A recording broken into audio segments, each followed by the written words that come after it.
Hello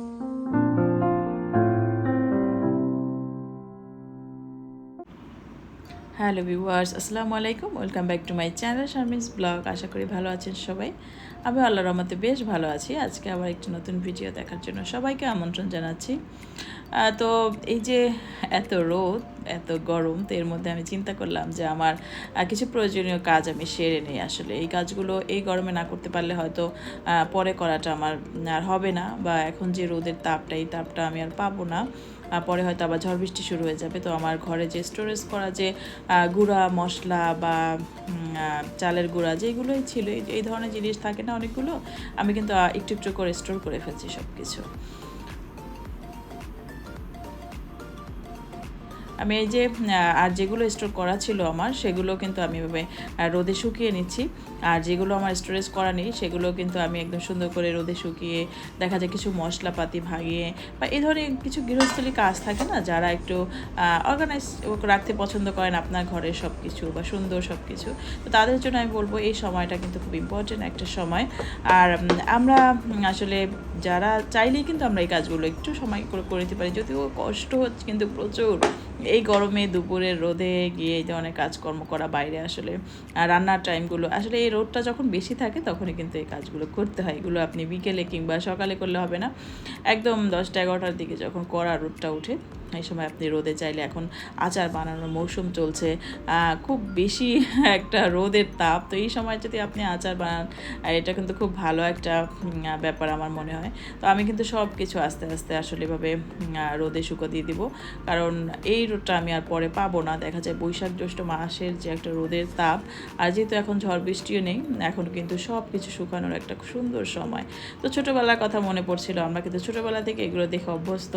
আমার আম্মু মানে যখন এগুলো শুকাতো আমাদের কিন্তু বসিয়ে রাখতো, বা আমার নানু বাড়ি দাদু বাড়িতে যখন দেখতাম যে কিছু শুকাতে দিত, তখন কিন্তু বাচ্চাদেরকে বসিয়ে রাখা হতো। তখন তো একটা কাকের একটা ব্যাপার ছিল, পাখি যেন কিছু না খায়। তো আমাদের তো ওরকম নেই, তারপরেও কিন্তু আমি এগুলোর উপরে একটা কাপড়, একটা পাতলা কাপড় দিয়ে ঢেকে, জাস্ট যেন কোনো ধুলা ময়লা না পড়ে।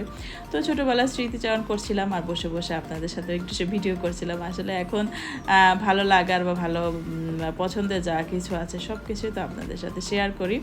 তো এই আর কি, প্রচণ্ড গরম লাগছিল, কিছু করার নেই। এই ধরনের কাজগুলো কিন্তু করার এখনই একদম পারফেক্ট সময় আমি মনে করি। যদি কাপড় বা বিভিন্ন জিনিস শুকিয়ে নিতে হয়, সেটাও এখন শুকিয়ে নিতে পারেন। তো তারপরে এই গরমের মধ্যে মন চাচ্ছিলো একটু কাঁচা আম খাবো বা আম ভর্তা খাবো। আসলে আমার বাসার কেউ এখন এগুলো খায় না। এটা করতে এসে এতটা খারাপ লাগছিল, মানে কি বলবো, খুব বেশি ইমোশনাল লাগছিল নিজের কাছে ব্যাপারটা, যে একসময় এগুলো নিয়ে আমরা কাড়াকাড়ি করতাম, ভাই বোনেরা বা প্রতিবেশীরা বা অনেকে মিলে আমরা অনেকগুলো আম করতাম, তারপরও আমরা ভাগে পেতাম না। এখন একটা আম খাবো কিনা সেটাও সাহস পাচ্ছি না যে খেতে পারবো কিনা, কারণ বাচ্চারা খাবে না। অনেক দিন ধরে ইচ্ছে করছিল, কাঁচা আম বাজারে উঠেছে, আমি কিন্তু ফ্রিজে অনেক দিন ধরে আম ছিল, কিন্তু খাবো খাবো ভাবছি, কিন্তু একা যে খেতে হবে না, এই জিনিসটা যখন মনে পড়ে যে একা খেতে হবে এই খাবারটা, তখন আর কেন যেন সাহস করে যেতে পারছিলাম না। ব্যাপারটা এতটাই আসলে ইমোশনাল লাগছিল আমার কাছে। তো আমার হাজব্যান্ড বাসা ছিল, জানি না সেও খাবে কিনা, তবে আমার হাজব্যান্ড টক জিনিস খুব পছন্দ করে। তো ভাবলাম একটা বানিয়ে দেখি, যদি ভালো লাগে বা ভালো খেতে চায়, তাহলে হয়তো আবার পরে বানাবো। তো আসলে কি বলবো, এই জন্যই আপনাদের সাথে ভিডিও করা, যে খুব খারাপ লাগছিল যখন আমের এই ভর্তাটা, আম মাখানোটা করবো। ভাবলাম যে একটু ভিডিও করে করি, তাহলে হয়তো ভালো লাগবে। যে একটা সময় এই খাবারগুলো নিয়ে আমরা যে কি করতাম, আমরা যেই বাটিটায় বানানো হতো, সেই বাটিটা নিয়ে কাড়াকাড়ি শুরু হয়ে যেত, যে শেষের বাইটটা, মানে শেষের খাবারটা, শেষের যে একটুখানি থাকে, একটু ঝোল ঝোল থাকে, ওইটা কে খাবে, ওইটার মধ্যে মনে হতো বিশেষ মজা। তো এখন দেখেন, আসলে সময় মানুষের জীবনটা এভাবেই পরিবর্তন করে দেয়। আমরা আসলে সময়ের সাথে সাথে আমাদের আনন্দ বলেন, দুঃখ বলেন, কষ্ট বলেন, সব কিছু এক এক সময় এক এক রকম হারিয়ে ফেলি, আবার এক এক সময় এক এক রকম কিছু পাই। তো জীবনের আসলে এক একটা পথ পাড়ি দিয়ে এক একটা পথে কিন্তু আমরা চলে যাচ্ছি। তো যাই হোক, আসলে খুব খারাপ লাগে, বাচ্চারা আসলে কেন এই ধরনের খাবার খেতে পছন্দ করে না, বড় এনজয় করে না, আমি আসলে জানি না। আমার কোনো 2 বাচ্চার 1 বাচ্চাও কোনো এই ধরনের খাবার খাবে না, কোনো ভর্তা মাখা এই ধরনের খাবার। তো আমি একটু বিট লবণ, একটু মরিচ পুড়িয়ে নিয়েছিলাম। মরিচ পোড়া ঘ্রাণটা এত ভালো লাগছিল ঘরের মধ্যে, অনেক দিন পরে মরিচ পোড়ালাম, তারপর কিন্তু আমি এভাবে একটু মেখে নিচ্ছি। আর আমার হাজব্যান্ড যেহেতু বাসায় আছে, আজকে মে দিবস ছিল, মে দিবসের বন্দিত বাসায়, তো চিন্তা করলাম যে একটু করে খাই। আসলে এই ধরনের খাবারগুলো আমি একদম একা খেতে পারি না, যে কোনো ধরনের খাবার আমার একা খেতে ভালো লাগে না। মনে হয় যে একজন ভালো পার্টনার হলে, বা চাটাও আমার একা খেতে ভালো লাগে না, একজন পার্টনার হলে খেতে আমার মনে হয় মজাটা আরও একটু দ্বিগুণ হয়ে যায়। তো আমি একদম কম মশলা দিয়ে মেখে নিয়েছিলাম, যেহেতু খুব বেশি মশলা দিয়ে খুব মজা করে তো বানানো যায়। তো আমরা আসলে ওরকম চাচ্ছিলাম না, যে একটু হালকা লবণ, চিনি, একটু বিট লবণ দিয়ে আমি সুন্দর করে মাখিয়ে নিয়েছিলাম। তো এই আর কি, আমরা কিন্তু এটার মধ্যে গুঁড়া দুধও দিই। তো আমার গুঁড়া দুধটা হাতের কাছে না থাকাতে আমি অল্প একটু যেহেতু বানিয়েছি, সেহেতু আর দিলাম না। তো এই যে হাজব্যান্ডের জন্য রেডি করে নিয়ে যাচ্ছি আর কি।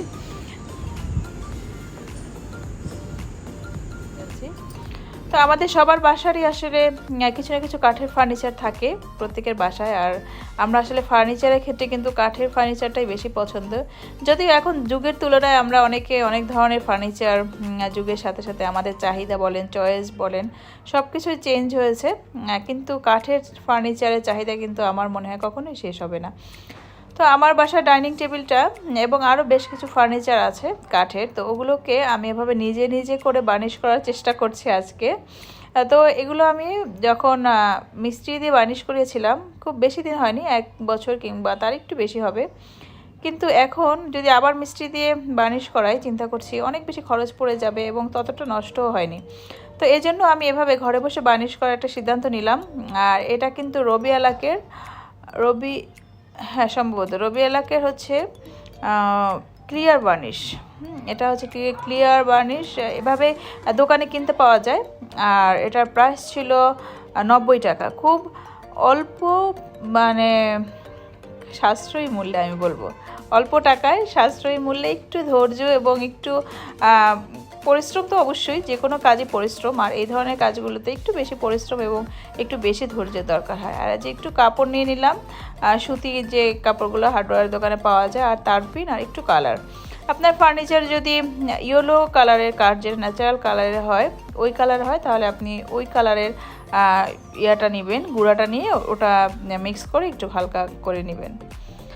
প্রথমে আমি এখানে আমার চেয়ারগুলোকে সুন্দর করে ক্লিন করে নিব, কারণ কি উপরে তো একটু হালকা ময়লা থাকে, আর সাদা এবং কালো জিনিসে কিন্তু একটু ময়লাটা বেশি পড়ে। তো সেক্ষেত্রে আমি সুন্দর করে একদম ভেজা একটা কাপড়টাকে খুব ভালো করে শুকিয়ে, তারপরে পানি ঝরিয়ে কাপড়টা, তারপরে একটু সুন্দর করে মুছে নেব আস্তে আস্তে করে, যেন উপরে যে একটা আলগা যে একটা ধুলো বা একটা ময়লা থাকে, ওটা যেন সুন্দর করে উঠে যায়। ওই ময়লাটার উপরে আসলে কিন্তু বার্নিশ করলে ওটা কখনোই বার্নিশটা সুন্দর হবে না, করা উচিত হবে না। হ্যাঁ, আর সবচেয়ে বেশি ভালো হয় যদি আপনি ফার্নিচারগুলোকে রোদে নিয়ে, তারপরে একটু বেশি করে পানি নিয়ে, তারপরে সুন্দর করে ক্লিন করে আবার শুকিয়ে তারপর বার্নিশটা করতে পারেন, সেক্ষেত্রে আমার মনে হয় বেশি ভালো হয়। তো আমাদের যেহেতু সেই সুযোগটা ছিল না, আমি এভাবে করেই নিয়েছি, ফ্যান ছেড়ে অনেকক্ষণ রেখে তারপরে শুকিয়ে নিয়েছি। তারপরে আমি এভাবে ক্লিয়ার বার্নিশ, যেটা রবি এলাকের ক্লিয়ার বার্নিশ, সাথে একটু তারপিন দিয়ে খুব সুন্দর করে আমি আসলে মেখে নিচ্ছি। আসলে এটা আপনার আন্দাজ অনুযায়ী করতে হবে, কারণ আমিও খুব বেশি যে বুঝতে পারছি তা না, আমিও প্রথম করছি, তো আমি আমার নিজস্ব একটা আন্দাজ দিয়ে করছি। খুব বেশি পাতলাও করা যাবে না এবং খুব বেশি ঘনও করা যাবে না বার্নিশটা। তো এর মধ্যে আমি একটু সামান্য পরিমাণে কালো যে গুঁড়াটা দিয়েছে ওরা কালো এই ফার্নিচারের জন্য, তো ওই গুঁড়াটা একটু মাখিয়ে নিচ্ছি। আসলে হাতের অবস্থা কিন্তু বেহাল, আর এরপরে হাতের অবস্থা আরও বেশি খারাপ হয়ে গিয়েছিল। যাই হোক, কিছু করতে হলে কিছু তো স্যাক্রিফাইস করতেই হবে। আর যেহেতু আমি আমার ফার্নিচারগুলোকে আবার একটু নতুন লুকে ফিরিয়ে আনতে চাচ্ছি, আর কালো জিনিস এবং সাদা জিনিস মেনটেন করা খুব বেশি কঠিন আমি মনে করি। আর এই দুইটা কালারের ফার্নিচারই আমার বাসায় খুব বেশি, তো আমার জন্য ফার্নিচার মেনটেন করাটা খুব বেশি কষ্টকর। তো এভাবে করে একটু সহজ ভাবে করে নিচ্ছি সুন্দর করে, আর প্রত্যেকটা কোনায় কোনায় একদম আস্তে আস্তে আলতো করে, যদিও এখানে আমি স্পিডে দেখাচ্ছি, কিন্তু এই কাজগুলো কিন্তু আমি খুব আস্তে আস্তে এবং আলতো হাতে করছিলাম। আর এই কাজগুলো কিন্তু অবশ্যই ধৈর্য সহকারে করতে হবে, খুব বেশি হিজিবিজি করা যাবে না, যে খুব তাড়াহুড়াও করা যাবে না এই কাজগুলোতে। খুব সুন্দর করে আমি প্রথমে একটা কোট দিয়ে দিচ্ছি, তারপরে এটাকে আবার শুকিয়ে নিব, তারপরে আর একটা কোট করব, তা সেটাও শুকিয়ে নেব। আর যদি আপনি খুব বেশি গ্লেসি বা খুব বেশি ভালো ফিনিশিং পেতে চান সেক্ষেত্রে কিন্তু আপনি 3টা কোট দিতেই পারেন। তো এটা আসলে আপনার উপর ডিপেন্ড করবে। আমি কিন্তু 2 কোট ব্যবহার করেছিলাম, তো তাতেই মাশাআল্লাহ আমার ফিনিশিং খুব বেশি ভালো এসেছিলো। আর আমি খুব বেশি দিন হয়নি এটা যে আমি কালার করিয়েছি, এই জন্য আমার নষ্টটাও খুব বেশি হয়নি। তো যেখানে যেখানে আমার কালারগুলো উঠে গিয়েছিল সেই জায়গাগুলোতে আমি একটু কালারটা বারবার দিয়ে ঘষে নিচ্ছিলাম। তো আমি দেখলাম আমার কালারটা পুরোপুরি রিকভারি হয়ে গিয়েছে, যে জায়গাগুলো আমার একটু ফেড হয়ে গিয়েছিল। তো আসলে এতটা ভালো ফিনিশিং যে আসবে সেটা কিন্তু আসলে আমি বুঝতে পারিনি। তো যাই হোক, নিজের এই ধরনের কাজ করতে আমার সবসময় ভালো লাগে। আমি কিন্তু আমার মেয়ের রুমের ফার্নিচারগুলোকে সব আমি আমার নিজের হাতে কালার করেছি, যদিও তখন এই ভিডিওগুলো আমার আসলে করা হয়নি। যাই হোক, এখন থেকে আসলে যেহেতু আমার একটা সুযোগ আছে, মাধ্যম আছে আমার নিজের কাজগুলোকে দেখানোর, অবশ্যই দেখাবো। তো আমি কিন্তু আসলে অনেকক্ষণ বসে বসে আমার অনেক সময় লেগেছিল এই কাজগুলো করতে, কিন্তু আসলে প্রচুর ধৈর্যের দরকার, আমি এই কথাটা বারবার বলেছি। এবং এই কাজটা করার মতো মেন্টালিটিও আপনার থাকতে হবে। সবাই কিন্তু আসলে চাইলে এটা আপনি করতে পারবেন না। আসলে যারা সৌন্দর্যটাকে বেশি প্রায়োরিটি দেয় যে না আমার জিনিসটা সুন্দর থাকতে হবে, সেক্ষেত্রে আমার যতই কষ্ট হোক কিংবা আমার পরিশ্রমটা আসলে তখন গায়ে লাগানো বা গায়ে মাখা যাবে না। তো এই যে দেখুন, এই চেয়ারটার অবস্থা আমার খুব বেশি খারাপ হয়ে গিয়েছিল। আসলে তারপরে লুকটা দেখুন, আসলে যখন এরকম একটা আউটপুট আসে তখন কিন্তু এই পরিশ্রমটা আসলে কোনো কষ্টই মনে হয় না, হ্যাঁ, যে কষ্টটাই কষ্ট মনে হয় না। তো যাই হোক, আসলে ফিনিশিংটা পেয়ে আমি খুব বেশি খুশি হয়েছিলাম। আমার হাতের অবস্থা খুব খারাপ হয়ে গিয়েছে, কিছু করার নেই। আর খুব ভালো লাগছিল যে না আমি আসলে করতে পেরেছি। আমি আসলে সব কিছু এরকম একটা ব্যাপার হয় যে না আমি পারবো, এরকম একটা কনফিডেন্ট আমার উপরে নিজের থাকে। আমি যে কাজগুলো ভাবি যে না আমি এটা পারবো, আমার মনে হয় আমি পারি। তো শেষ পর্যন্ত আসলে আমার ছেলে বলছিল আম্মু এগুলো তো পুরুষদের কাজ, এগুলো তুমি পারবা না, এগুলো তুমি কিভাবে করবা। আমি ভাবলাম যে না, কাজ কোনো পুরুষ মহিলা নেই, কাজই আমি আসলে পারবো। তো আমি আসলে শেষ পর্যন্ত পেরেছিলাম এবং শেষ পর্যন্ত আমার খুব বেশি ভালো লেগেছিল। আমি যখন সব করার পরে আমি যখন এগুলো দেখছিলাম, বা পুরোটা রাত আমি কিন্তু আসলে শুকানোর জন্য রেখে দিয়েছিলাম। এটা আপনাকে একটু শুকাতে দিতে হবে, খুব বেশি সময় শুকিয়ে নিলে হবে কি আপনি যখন হাত রাখবেন বা আপনি বসবেন আর ওই স্পটটা পড়বে না।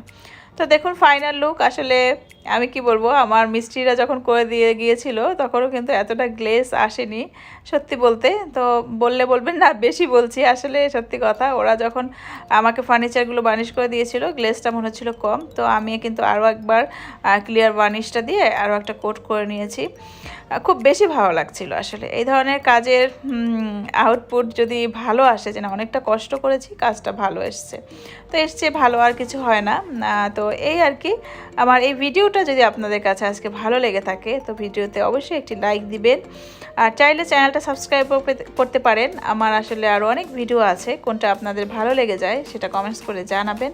আপনাদের একটি কমেন্টসের জন্য আসলে আমরা অনেক আগ্রহ নিয়ে বসে থাকি, বা আপনাদের সেই মূল্যবান কমেন্টসগুলো আমরা পড়ি এবং আমরা আনন্দিত হই। আর আমাদেরকে নতুন নতুন ভিডিও বানাতে খুব মোটিভেট করে আপনাদের একটা কমেন্টস, একটা লাইক। আর কি বলবো, আমার চ্যানেলের পাশেই থাকবেন। আর যদি বেশি ভালো লেগে যায় ফ্রেন্ডস এবং ফ্যামিলির সাথে শেয়ার করতে পারেন। তো খুব বেশি ভালো লেগেছিল আমার নিজের কাছে এই কাজটা করতে, আর সেই কাজটা আমি আপনাদের সাথে শেয়ার করতে পেরেও কিন্তু আমার খুব বেশি ভালো লাগছে। আজকে আর বেশি কথা না, আল্লাহ হাফেজ, আসসালামু আলাইকুম। আবার একটি নতুন ভিডিও নিয়ে আসবো, সে পর্যন্ত সবাই ভালো থাকবেন, আমার জন্য দোয়া করবেন, আমার পরিবারের জন্য দোয়া করবেন, আমিও সবার জন্য দোয়া করব। আল্লাহ হাফেজ।